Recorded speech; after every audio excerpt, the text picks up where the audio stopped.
And we're not playing big. We're playing kind of small. Some of us are playing big.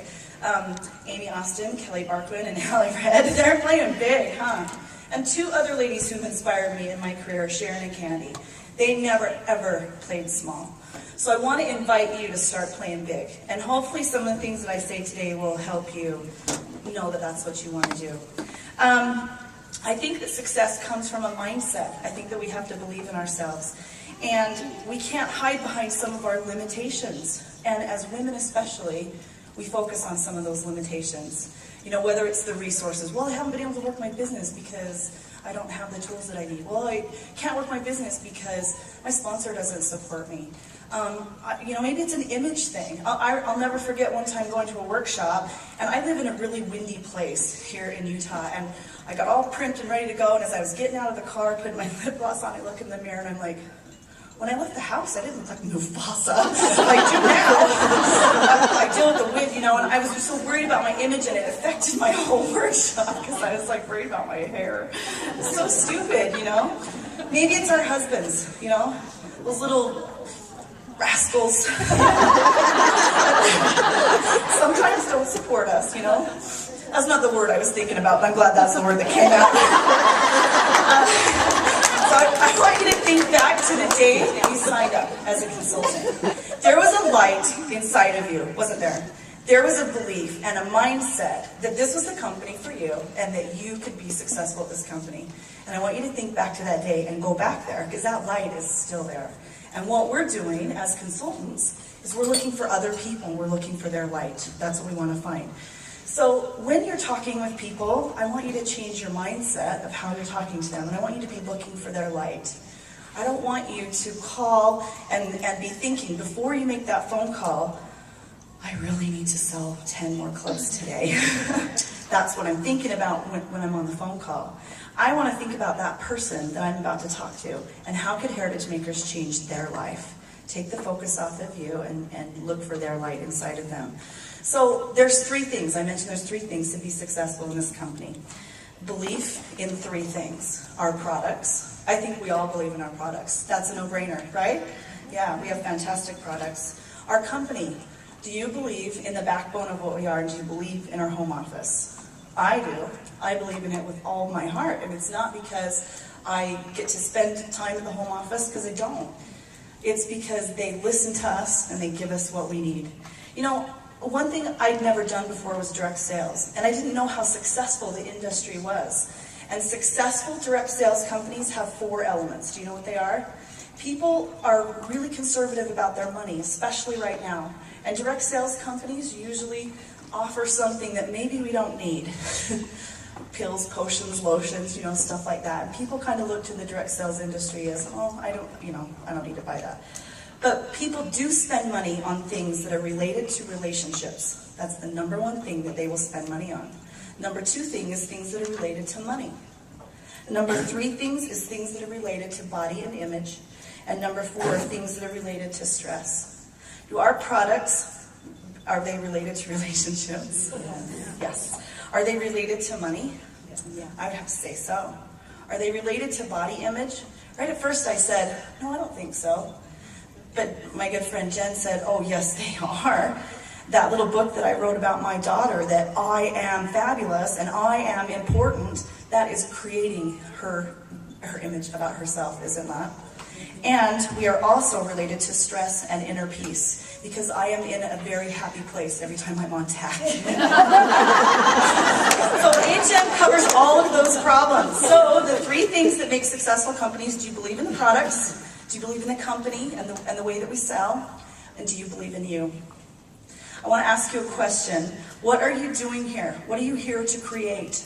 I believe with all the core deep down inside me that I create my own reality. I create everything in my world. What are you here to create in this business? And is it possible that you're here to create something a little bit more than what you've already done? I think it comes down to our confidence. I think it comes down to us feeling empowered and us feeling like we can. So I want to talk about that just a little bit. I invite you to look at yourself and ask yourself, how do I show up? How do I show up? Do I show up confident and energetic and I believe in what I'm doing?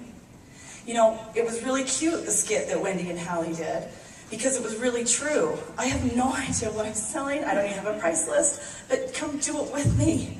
And it was because it was the confidence that those ladies exuded. It was, my definition of confidence is to move forward with faith. They moved forward with faith. They didn't care about the whole logistics and the mechanism. They moved forward with faith that this was the right thing to do. So, I don't want you to judge your confidence level on your past results. How many of us do that?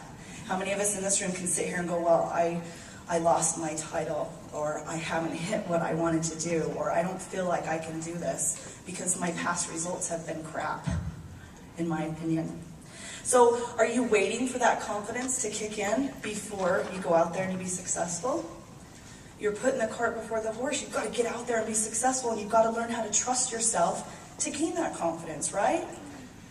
I want to give you an assignment. I want to challenge you to do something that will build your confidence. If you trust yourself, then you have more confidence. I want to challenge you to set a goal and to achieve it.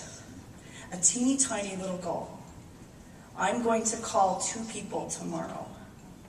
You go and you call 2 people tomorrow, and you did what you set out to do. Therefore, you trust yourself and you have confidence that you are going to do what you say you're going to do.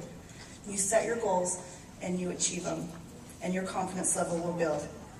You know, we have this great incentive plan, and I believe in the incentive plans.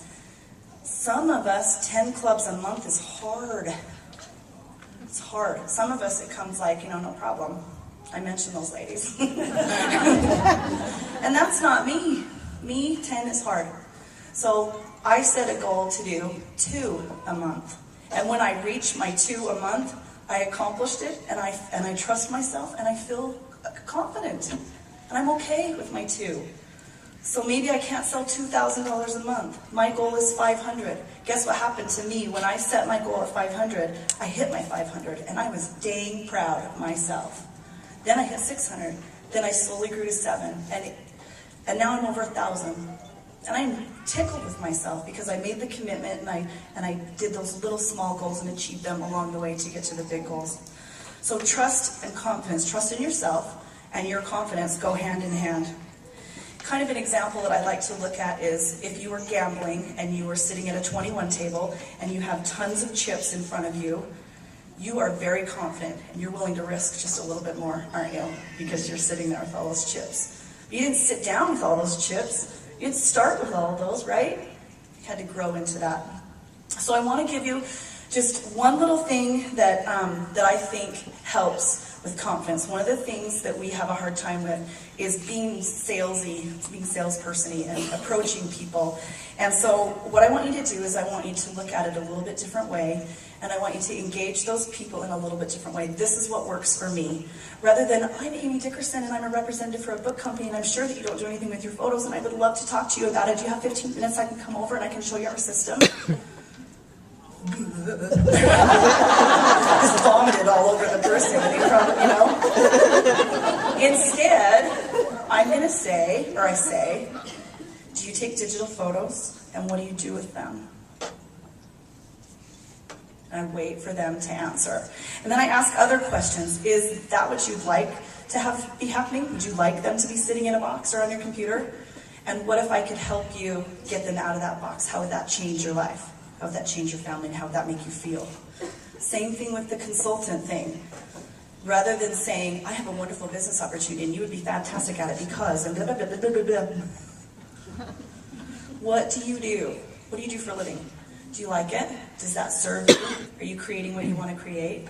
What if I could show you something a little bit better? And as they talk about themselves, and as you listen to the cues of what you could say to them, it's going to help you diagnose whatever their problem is and then write a prescription for it. Oh, well, you need calendars because you have a grandma that needs everybody's birthday on it. Or you need this business because, you need to be able to be a work-at-home mom. Confidence takes time. Think about something that you do well. And like I play the piano. And when I sat down to play the piano for the very first time, I didn't play the piano very well. It took me 10 years of lessons before I could play the piano well enough where I could teach piano lessons. I bet you didn't know that about me, huh? Because I don't ever talk about that. So, and I don't even know why I wrote that down, actually. Okay, People buy products from us emotionally, but they decide logically. So I want to leave this one thing with you. I want you to sell the destination, not the plane. Get them emotionally involved. When I'm going on a vacation, I'm thinking of Bahamas. Ooh, I want to go to Bahamas. And I want to stay in a 5-star resort. And I want to be 50 pounds lighter when I get there. And I envision myself there, right? And then I go through the mechanics of getting on Expedia and making my, getting my hotel lined up and getting my plane and everything like that. We need to sell the destination and not sell the plane. The destination is the relationship building. It's the storybooks. We need to let people focus on that. And our plane is pretty dang cool because it's studio. It's Heritage Makers Club. So I really believe that if you believe that you can, then you can. Do little things to build your confidence. Do little things to build your trust in yourself. And I want to ask you again before I leave, what are you here to create? Is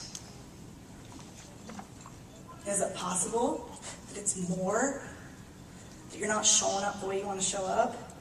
This is worth it, you guys. It's worth it. It's worth all the struggle behind the scenes and all the dues that I have paid in the past to be an executive in this company. It's worth it.